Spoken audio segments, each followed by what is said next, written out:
আজকে মা রান্না করছে জর্দানের জনপ্রিয় একটি খাবার মাগলুবা। আর এটা বর্তমানে সৌদি আর জর্দানে কিন্তু অনেক জনপ্রিয় একটি খাবার। তো মা মার পছন্দ অনুযায়ী সবজিগুলা নিয়ে নিয়েছে, একটু বড় বড় করে কাটছে, যেহেতু ভাজবো, ভাজলে একটু কইমা আসে। এখানে টমেটো আর পেঁয়াজ স্লাইস করে নিচে দিয়া এই যে মুরগিগুলা বিছাই দিয়েছে। আর মুরগিগুলা কিন্তু লবণ দিয়ে হালকা পানিতে সিদ্ধ কইরা নিছে, আর সবজিগুলা সব ভাইজা নিছে, লবণ দিয়ে হালকা একটু ভাইজা নিছে। আর এখানে মা বেশি ধরনের মশলা দেয় না, হজের ফাঁকি, জিরার ফাঁকি, টেস্টি সল্ট, ম্যাগি মশলা আর একটু মুরগির মাংস। প্রত্যেকটা যখন সবজিগুলো দিছে হালকা হালকা মশলা ছিটাই দিছে, কারণ এটার ভিতরে বেশি মশলা ব্যবহার করে না। তারপরে আস্তে আস্তে একটু কাঁচামরিচও দিছে, যেন আমরা একটু ঝাল, যেহেতু আমরা বাঙালি ঝাল খাই।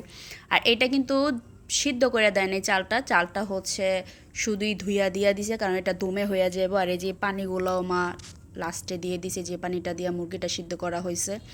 আর এটা অনেক মানে পছন্দ। তো আমার জামাইয়ের অনেক দিন বলতেছিল এটা রান্না করে খাবে, ফাইনালি রান্না করছে, সবারই আর কি দাওয়াত করছে, আমাদের মার বোনদের সবাইকে দাওয়াত করছে আজকে বাসায়, এটা সবাইকে খাওয়াবে। তো খাবারটা আসলে অনেক মজা, অনেক মজা, অনেক মজা।